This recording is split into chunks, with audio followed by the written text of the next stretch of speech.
오후 예배 참석하신 여러분들을 여러분의 하나님의 이름으로 축복합니다. 오늘은 부산 성산교회 주일학교 여름 성경학교의 마지막 날이었습니다. 저는 항상 여름 성경학교나 수련회를 마칠 때 꼭 이런 표현을 씁니다. 이제 성경학교가 끝난 게 아니고 이제 진짜 시작이다. 그래서 폐회 예배라는 말은 좋아하지 않습니다. 오히려 수련의 마지막을 파송 예배라 부르는 것을 좋아합니다. 그러니 이 시간은 부산 성산교회 주일학교 여름 성경학교의 파송 예배 시간입니다. 그래서 우리 다음 세대를 위해 부모님들을 향한 말씀을 준비하였습니다. 여기에 그냥 부모님들 말고 학부모님들 계십니까? 여러분들을 위한 말씀입니다. 주일학교 선생님들 계십니까? 여러분들을 위한 말씀입니다. 이미 자녀들이 학교를 졸업하고 사회에 나갔고 결혼도 한 분들도 계실 겁니다. 잘 오셨습니다.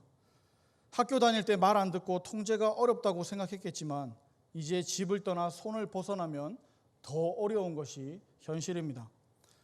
그러나 우리 자녀가 다시 어려진다 해도 우리는 우리의 자녀를 잘 가르칠 능력이 없지 않습니까?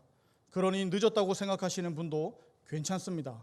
그때나 지금이나 상황은 똑같습니다. 오히려 말씀을 통해 더욱 기도의 제목으로 삼아 하나님께 전적으로 자녀를 맡기는 저와 여러분들의 되기를 바랍니다. 오늘 읽은 레위기 18장은 전체적으로 육체적 간음을 금지하는 내용이 주를 이루고 있습니다. 6절부터는 우리가 5절까지 읽었지만 6절부터는 어머니, 누나나 여동생, 자신의 손녀, 고모, 이모, 숙모, 며느리, 형제의 아내, 어떤 여인과 그 여인의 딸, 아내와 아내의 자매, 이웃의 아내 등등 간음의 대상을 자세히 설명합니다. 특히 22절에는 동성애가 가증한 것이라고 말씀합니다. 23절에는 동물과도 안 된다고 말씀합니다. 그런데 21절은 갑자기 우상 숭배에 관한 내용이 나옵니다. 그래서 뭔가 굉장히 어색해 보입니다. 간음과 우상 숭배가 어떤 관계가 있는지 이 간음에 대해서 쭉 설명을 하시다가 이 우상 숭배를 잘못 넣은 게 아닌가 하는 생각도 듭니다. 그러나 조금만 더 깊이 생각해 보면 그리 어색할 것도 없습니다. 육체적인 간음은 하나님께서 말씀하시지 않더라도 굉장히 안 좋은 것 우리도 잘 압니다. 한번 생각해 볼까요? 자기 눈에 가는 대로 간음하고 다니면 세상이 어떻게 되겠습니까? 오늘 본문에서 소개하는 상황들이 얼마나 더럽고 가증한 일인지는 말하지 않아도 다들 잘 압니다. 한 예로 7절을 보면 어머니와 간음하는 것이 나옵니다. 정말 심각하지 않습니까? 여러분들 혹시 개 땡땡이라는 욕의 기원을 아십니까? 사람들이 보고 있는 길에서도 또 아무 때서나 성행위를 한다고 개를 비하해서 하는 말입니다. 그러나 더 근본적인 것은 지 어미도 몰라보고 성행위를 한다는 데서 시작된 욕이라고 합니다. 이 사실 개 땡땡은 강아지를 일컫는 다른 표현이기도 하지만 대한민국 욕의 가장 대표적인 욕이 되었습니다. 그렇게 생각해보면 이 욕이 얼마나 심각한 욕인지를 알 수 있습니다. 한국의 정서상 비정상적인 육체적 간음은 다른 윤리적, 도덕적 잘못보다 더욱 안 좋게 생각합니다. 그것과 같이 우상 숭배, 즉 영적인 간음도 그렇다는 겁니다. 하나님 보시기에 똑같이 더럽다는 겁니다. 우리가 육체적 간음을 더럽다고 느낀다면 마찬가지로 영적인 간음도 더럽다고 느껴야 합니다. 그러나 영적인 간음을 하면서도 그게 그렇게 더럽고 추악한 것인지 우리는 잘 모릅니다. 사실 영적인 간음이 무엇인지, 무엇을 영적인 간음이라고 하는지 전혀 인식하지 못하는 사람도 많이 있습니다. 물론 이스라엘 백성들도 우리와 같이 영적인 간음이 그 정도로 더럽다고는 느끼지 못했습니다. 아니, 오히려 그들은 그들의 행위가 영적인 간음으로 생각하지도 않았습니다. 그렇기 때문에 레위기 18장은 육체적 간음과 영적인 간음을 이렇게 자연스럽게 섞어서 기록하고 있는 겁니다. 똑같이 더럽다는 겁니다. 똑같이 싫다는 겁니다. 하나님 앞에서 똑같은 죄라는 겁니다. 그래서 하지 말라는 겁니다. 이런 일을 함으로써 하나님의 이름을 욕되게 하지 말라고 말씀하시는 겁니다. 비정상적인 육체적 간음은 하나님의 이름을 욕되게 하는 더러운 죄라고 말씀하고 있습니다. 특히 21절 뒤로는 비정상적일 뿐만 아니라 아주 변태적인 성행위를 하지 말라고 말씀합니다. 교회가 끝까지 동성애를 반대하는 이유가 바로 이것입니다. 동성애는 짐승과 교합하는 것과 똑같습니다. 자기 가족과 친척과 비정상적인 육체적 간음을 하는 것과 똑같다는 겁니다. 더 쉽게 말하자면 앞에서 말한 게이 땡땡과 똑같은 겁니다. 이런 것이 하나님의 이름을 욕되게 합니다. 특히 21절에서 다른 우상 숭배도 많은데 그 중에서 유독 몰렉이라는 우상 숭배만 나온 것도 주목해 볼 만합니다. 몰렉은 가나안 족속 중에서도 암몬 사람들의 신입니다. 우리 그림을 보면서 설명하도록 하겠습니다. 그림 한번 띄워주시겠습니까? 몰렉은 어린아이들을 인신제사로 바쳤던 신입니다. 그 제사의식은 어린아이를 불 위로 걷게 하거나 불에 달군 기둥 위를 걷게 하는 의식이었습니다. 유대의 자료에는 이 혐오스러운 종교적 관행은 매우 무시무시하게 진행되었음을 그대로 기록합니다. 보이시죠? 이 우상은 사람의 몸에 소의 머리를 하고 있습니다. 자세는 두 손을 이렇게 펴고 있거나 두 손을 펴고 걸터 앉아 있는, 지금 그림과 같이 앉아 있는 것도 있었습니다. 이 신상은 청동으로 만들었는데 그 몸과 그 단은 속이 비어 있었습니다. 그래서 제사 때 그 속에 불을 지펴서 이 몸을 뜨겁게 달굽니다. 그리고 제사장은 어린아이를 그 아버지에게서 받아서 우상의 두 손 위에 올려놓고 그대로 태워 죽이는 제사입니다. 이때 아이의 아버지가 아이의 울음소리를 듣지 못하게 하려고 밑에서 큰 북을 쳤다고 합니다. 몰렉 제사에는 또 다른 해석들도 있습니다. 실제로 죽이거나 불을 사르는 것을 의미하지 않고 자녀에 대한 소유권을 넘기는 의미입니다. 또 어떤 지침은 몰렉 제사에 아이를 태우기 전에 먼저 아이를 죽였다는 것이 나오기도 합니다. 실제로 카르타고의 타니트 신전은 이 신을 섬기는 신전이었습니다. 이 신전 안에는 제물로 바쳐진 새끼 양이나 염소의 제물보다 더 많은 어린아이의 뼈가 나왔기도 한다고 합니다. 어쨌든 자녀를 이방의 우상에게 넘겨주는 것, 이것은 하나님 앞에 용서받을 수 없는 죄입니다. 그리고 특이한 표현이 하나 등장합니다. 21절에 우리나라 말로 자녀라고 표현된 단어입니다. 보통은 아들이라든지 아들과 딸들이라든지 이런 혈통적인 연관성을 나타내지 않는데, 이 자손이라는 것은 하나님께서 우리에게 복을 주실 때, 그 언약을 주실 때 쓰는 단어와 같은 단어라는 겁니다. 이스라엘 자손들은 한 명도 빠짐없이 하나님의 백성이지 않습니까? 하나님의 백성을 이방 신에게 주는 것은 하나님의 언약을 파기하는 것이며 하나님의 복을 저버리고 하나님에 대한 소유권까지 도전하는 죄악이라는 겁니다. 말만 들어도 이 끔찍한 제사를 누가 드리겠냐고 생각할 수도 있습니다. 그런데 하나님의 백성인 이스라엘 사람들도 이 제사에 물들었음을 우리는 성경을 통해서 잘 봅니다. 가장 먼저 사사시대의 8번째 사사 입다가 그랬습니다. 입다는 암몬군과 싸우러 나가기 전에 서원합니다. 사사기 11장 30절과 31절입니다. 그가 여호와께 서원하여 이르되 주께서 과연 암몬 자손을 내 손에 넘겨주시면 내가 암몬 자손에게서 평안히 돌아올 때에 누구든지 내 집 문에 나와서 나를 영접하는 그는 여호와께 돌릴 것이니 내가 그를 번제물로 드리겠나이다 하니라. 그런데 입다가 이기고 돌아왔을 때 누가 가장 먼저 나와서 입다를 맞이했습니까? 무남 동녀 외동딸인 이 딸이 맨 먼저 나와서 소고를 잡고 춤추며 아버지를 영접하지 않았습니까? 입다는 이를 보고 내가 여호와를 향하여 입을 열었으니 능히 돌이키지 못하리로다 라고 했지만, 언제 하나님이 자녀를 번제물로 달라고 하셨습니까?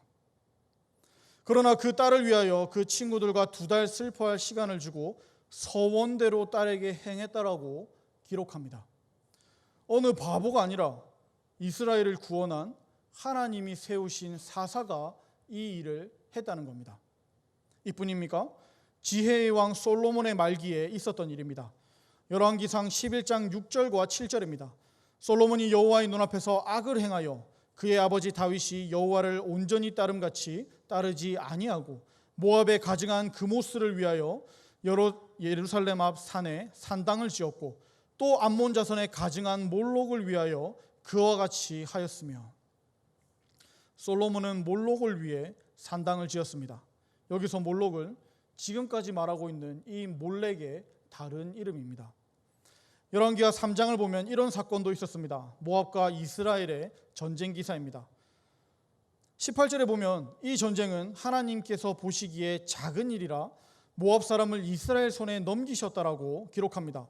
그렇게 기세등등하게 모압 왕을 치러 전진하고 있었습니다. 이런 상황에서 26절과 27절의 말씀입니다. 모압 왕이 전세가 극렬하여 당하기 어려움을 보고 칼찬 군사 700명을 거느리고 돌파하여 지나서 에돔 왕에게 가고자 하되 가지 못하고 이에 자기 왕위를 이어 왕이 될 맏아들을 데려와 성 위에서 번제를 드린지라. 이스라엘에게 크게 경노함이 임함에 그들이 떠나 각기 고국으로 돌아가더라. 모압 왕이 전쟁에서 질 것 같으니 자기 왕위를 이어갈 왕이 될 맏아들을 몰렉에게 제사로 드렸다는 겁니다. 그런데 더 신기한 것은 그걸 본 이스라엘이 어떻게 합니까? 전쟁을 계속하는 것이 아니라 전쟁을 포기하고 다시 나라로 돌아갑니다. 이게 무슨 말입니까? 모압 왕도 몰렉을 믿었고 이스라엘도 몰렉을 믿었다는 겁니다. 이 이야기의 배경이 어떤 시대입니까? 엘리야가 선지자였던 시대가 아닙니까?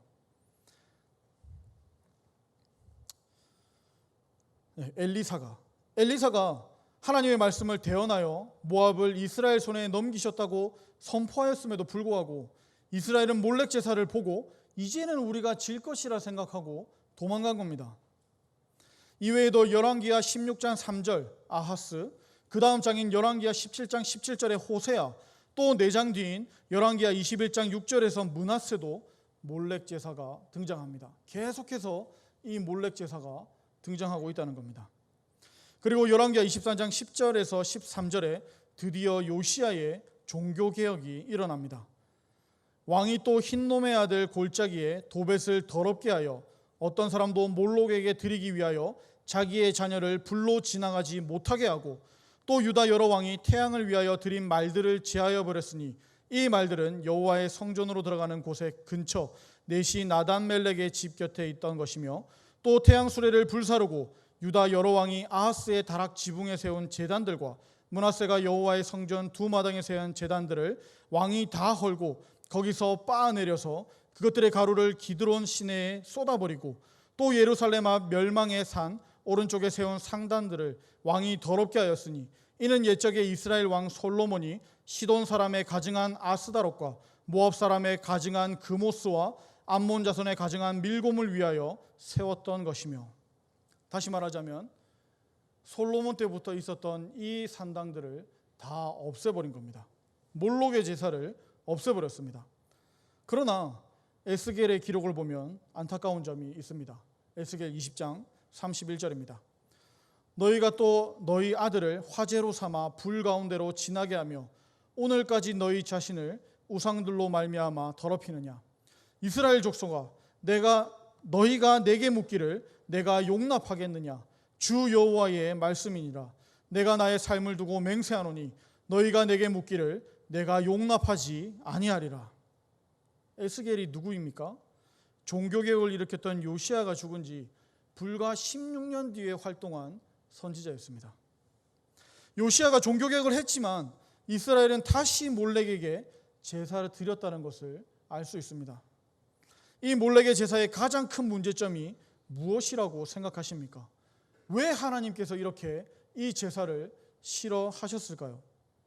하나님의 백성을 우상에게 주는 것이 못마땅하셨을까요? 아무것도 모르는 어린아이를 혹은 자신의 자녀를 죽이는 것이 윤리적이지 못했기 때문일까요? 아니면 한 가정을 파괴하는 모습이 하나님 보시기에 선하지 않았기 때문일까요? 다른 것들보다 더 큰 문제점이 있습니다. 이 행위가 바로 하나님의 이름을 욕되게 하는 것이기 때문입니다. 21절입니다. 오늘 본문 21절입니다. 너는 결단코 자녀를 몰렉에게 주어 불로 통과하게 하므로 내 하나님의 이름을 욕되게 하지 말라. 나는 여호와니라. 하나님의 형상대로 지음받은 사람을 우상의 제물로 드린다는 것, 하나님을 무시하는 겁니다. 하나님의 이름을 욕되게 하는 겁니다. 그래서 하나님은 그렇게 하지 말라고 말씀하시는 겁니다. 이런 자녀 제사를 하는 가나안 족속을 심판하는 도구로 이스라엘 백성들을 세우셨는데, 이제는 이스라엘이 이런 자녀 제사를 함으로 하나님의 심판의 대상이 되었다는 겁니다. 다행히 우리가 사는 이 시대에는 불덩이처럼 뜨거운 이 청동 신상에 아이를 바치는 부모는 없습니다. 아이를 제물로 드린다고 해서, 즉 내 아이를 죽인다고 해서 내가 부자가 되고 내가 성공하고 내가 이기고 내가 어떻게 잘 되는 것이 아님을 알기 때문입니다. 오늘을 살아가는 저와 여러분도 우리 자녀들을 몰렉에게 내어줄 부모는 아무도 없을 겁니다. 그렇다고 이 몰렉의 제사가 우리와 전혀 상관이 없는 아주 옛날에나 있었던 먼 이야기가 아닙니다. 또 하나님을 믿지 않은 사람들의 이야기도 아니었습니다. 이스라엘이 그랬고 지금 우리 시대에도 많은 사람이 하나님께 예배드리며 한편으로는 세상의 가치관으로 만들어낸 몰렉보다 더 심한 신에게 제물을 드린다는 겁니다. 그 제물 중에는 우리의 자녀도 포함됩니다. 세속적인 성공을 위한 제물로 우리 자녀들을 바칩니다. 세상이 만들어 놓은 기준에 맞춰서 자녀가 움직여주기를 기대하고 또 실제로 그 기준에 몰아넣기도 합니다. 자녀가 하나님이 주신 기업이며 상급이라는 사실을 잊어버리고 마치 내 소유인 것처럼, 부모의 소유인 것처럼 대할 때가 참 많이 있습니다. 하나님의 사람으로 잘 자라기보다는 세상에서 성공하는 사람으로 세워지기를 더 바라는 것처럼 보입니다. 그런 의미에서 옛날의 몰렉 제사보다 더 힘든 새로운 몰렉 제사를 지내고 있는지도 모릅니다.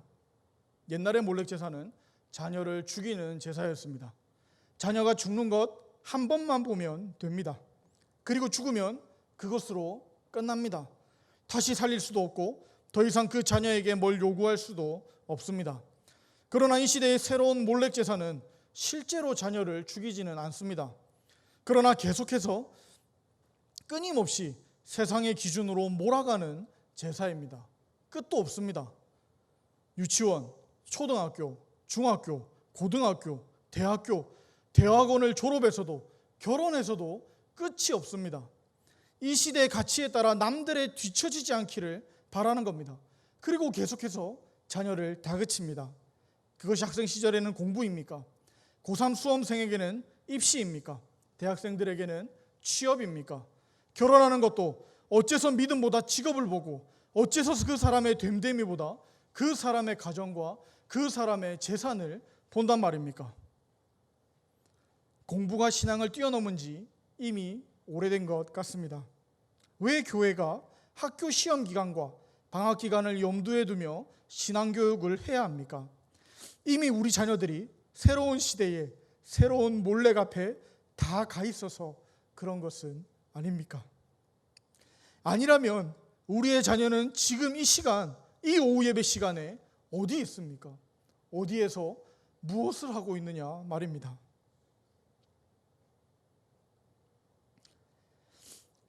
자녀는 하나님께서 귀하게 여기시며 각 가정에 보내주신 하나님의 유업이며 상급임을 우리는 다시 한번 기억해야 합니다.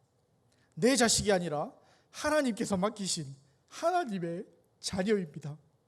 그런데 어떻게 감히 하나님의 자녀를 내 마음대로, 내 뜻대로 가르치고 양육할 수가 있겠습니까? 하나님의 자녀는 하나님이 원하시는 대로, 하나님의 뜻대로 키워드려야 하는 것 아닙니까? 이것이 하나님의 자녀를 우리에게 보내시며 우리에게 주신 사명 아니겠습니까? 자녀가 말 안 듣는 것 저도 잘 압니다. 그러나 그 자녀로 예배 잘 드리게 하는 게 하나님께서 우리에게 주신 사명임을 어쩌겠습니까? 자녀가 다 컸다고 늦은 게 아닙니다. 하나님은 우리에게 천국 가기 전까지 계속해서 기회를 주고 계십니다. 그러니 우리가 늦었다고 말할 수 있는 곳은 한 곳밖에 없습니다. 천국이죠. 천국 가기 전까지 우리는 늦은 게 아닙니다. 아직 우리가 이 땅에 남아있는 이유는 그 사명, 하나님이 주신 그 사명을 충성되게 잘 감당해야 하기 때문입니다. 또한 무엇보다 복음이 아닌 다른 어떤 가치관으로 빚어진 우상을 만들지 않기를 바랍니다. 혹시 우리가 만든 우상은 없는지 생각해 보았으면 좋겠습니다. 우상의 실체가 무엇입니까? 직접적으로는 숭배를 목적으로 만든 어떤 형상을 가리킵니다. 그러나 우상은 그것만 말하지는 않습니다. 비록 눈에 보이지 않는다 할지라도 우리가 하나님보다 더 사랑하는 것이 있다면 그것은 우상입니다. 그러한 면에서 돈이나 명예, 권력 등도 다 우상이 될 수 있습니다. 실제로 많은 사람이 이러한 것들을 하나님처럼 섬기며 살고 있습니다. 하나님을 위해서는 목숨을 걸지 않아도 이런 것들을 위해서는 목숨을 건 사람들이 얼마나 많습니까? 목숨이 아니더라도 시간과 돈을 투자하는 것만 살펴봐도 알 수 있습니다. 우상 숭배인 몰렉 숭배는 이 시대에도 동일하게 영적으로 우리에게 말씀하고 있습니다. 하나님을 예배하면서 우리 자신이 만든 우상을 따르고 있지는 않는지, 또 우리 자녀에게 이런 것들을 강요하고 있지는 않은지 우리 스스로를 돌아봐야 하겠습니다. 자녀이신 분은 하나님 다음으로 부모님의 선택을 따르는 것이 옳습니다. 그 선택이 어쩌면 성경의 가르침과 다른 것 같더라도 진리의 문제가 아니라면 당장은 순종하는 것이 맞습니다. 그러나 순종하면서 동시에 지금 부모님에게 느끼는 이 압박감이 있다면 잊지 않기를 바랍니다. 그리고 이 시기에 무엇이 더 중요할지 깊이 고민해 보기를 바랍니다. 여러분들은 언제까지나 자녀의 자리에 머물러 있지 않기 때문입니다. 금방 자라고 금방 졸업하고 금방 새 가정을 만들고 금방 자녀를 낳고 키우게 될 겁니다. 그때 하나님으로부터 받은 하나님의 자녀를 하나님의 방법으로 하나님의 뜻으로 바르게 키우시기를 바랍니다. 그러기 위해서는 여러분이 이 시대에 물들지 않고 하나님의 일꾼으로 바로 서야 합니다. 이 시대의 공부와 입시와 취업과 결혼이라는 몰렉의 그 제사에 드려지는 그 순간이라도 풀무불 속의 새 친구와 같이 사자굴의 다니엘 같이 오직 하나님을 의지해야 합니다. 하나님은 오늘 본문 18장 5절에서 이미 약속하셨습니다. 너희는 내 규례와 법도를 지키라. 사람이 이를 행하면 그로 말미암아 살리라. 나는 여호와니라. 하나님은 하나님의 이름을 걸고 약속하셨습니다. 예수님의 십자가와 부활 사건으로 하나님의 자녀가 되었다면 우리가 더욱더 지켜야 할 하나님의 약속입니다. 2020년 여름 성경학교는 이제 끝났습니다. 그러나 우리의 여름은 끝나지 않았습니다. 2020년도도 다 끝나지 않았습니다. 우리가 살아가는 인생도 끝나지 않았습니다. 오히려 여름 성경학교의 말씀을 듣고 충만해진 지금부터가 더 중요합니다. 하나님의 규례와 법도를 지키고 행하여 하나님의 자녀다운 자녀가 되고 하나님의 자녀다운 자녀를 양육하는 저와 여러분이 되기를 바랍니다. 오늘 말씀은 이렇게 정리했으면 좋겠습니다. 이제 4일 뒤면 다윗 청년의 여름 수련회가 있습니다. 이 여름 수련회 기간 우리 청년들은, 우리 교회의 청년들은 어디에 있어야 하겠습니까? 당연히 부산 성산교회 여름 수련회장에 있어야 합니다. 여름에 여름 수련회보다 더 중요한 것은 없기 때문입니다. 주일에는 어디에 있어야 하겠습니까? 당연히 부산 성산교회 5층 다윗 청년회실에 있어야 합니다. 그 어떤 것보다도 하나님보다 중요한 것이 없기 때문입니다. 예배보다 우선되어야 할 것이 없기 때문입니다. 제가 다윗 청년회를 맡은 지 이제 7개월이 다 되어 갑니다. 그러나 아직 얼굴도 모르는 청년들이 많이 있습니다. 그 중에는 지금 이 자리에 앉아 계신 분들의 자녀들도 분명히 있을 겁니다. 맡은 양을 모르는 목사가 어디 목사라고 할 수 있겠습니까? 그 점은 반성하고 있고 정말로 잘못하고 있다고 생각합니다. 그러나 적어도 예배에는 와야 얼굴을 보고 또 얼굴을 봐야 그게 누군지 알지 않겠습니까? 매주일 1시 50분 청년 예배가 있습니다. 자녀들을 보내주시기를 부탁드립니다. 이번 목요일부터 청년 여름 수련회가 있습니다. 교회로 보내주시기를 간곡히 부탁드립니다. 여름 수련회 얘기가 나와서 잠시 홍보 영상을 보고 말씀을 이어가도록 하겠습니다.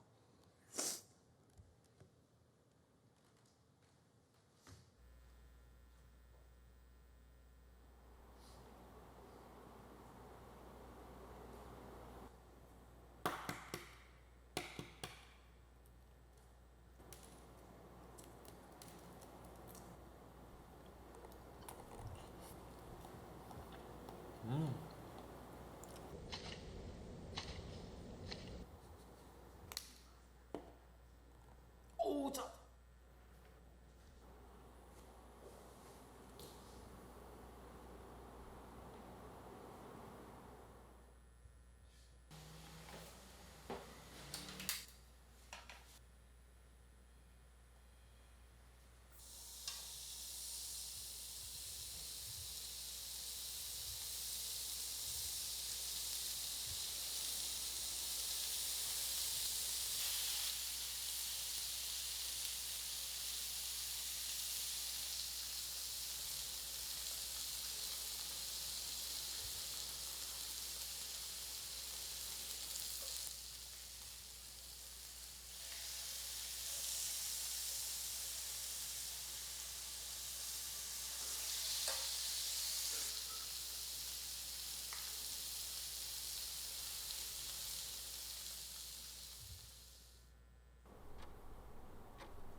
이번 주제가 뭐라고요?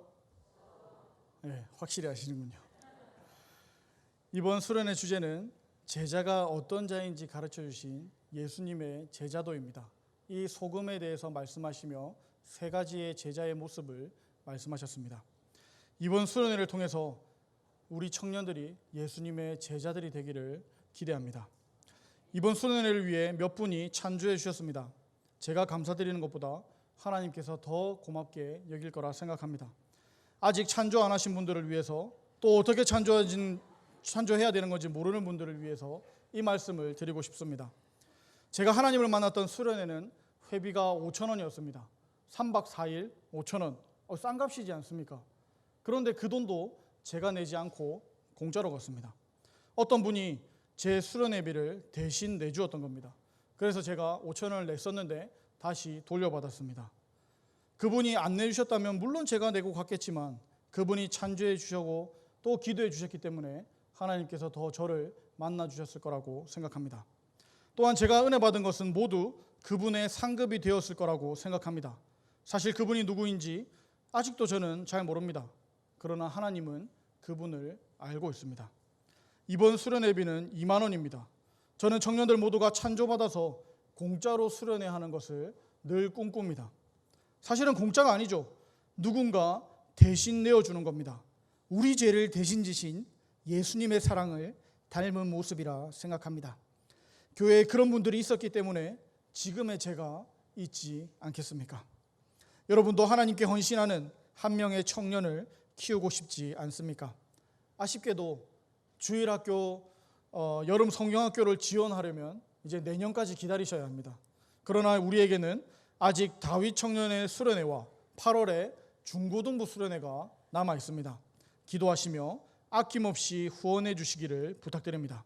그래서 우상인 몰렉이 아니라 예수님 앞에 우리 자신과 우리의 자녀들을 올려드리는 저와 여러분들이 되기를 간절히 바랍니다.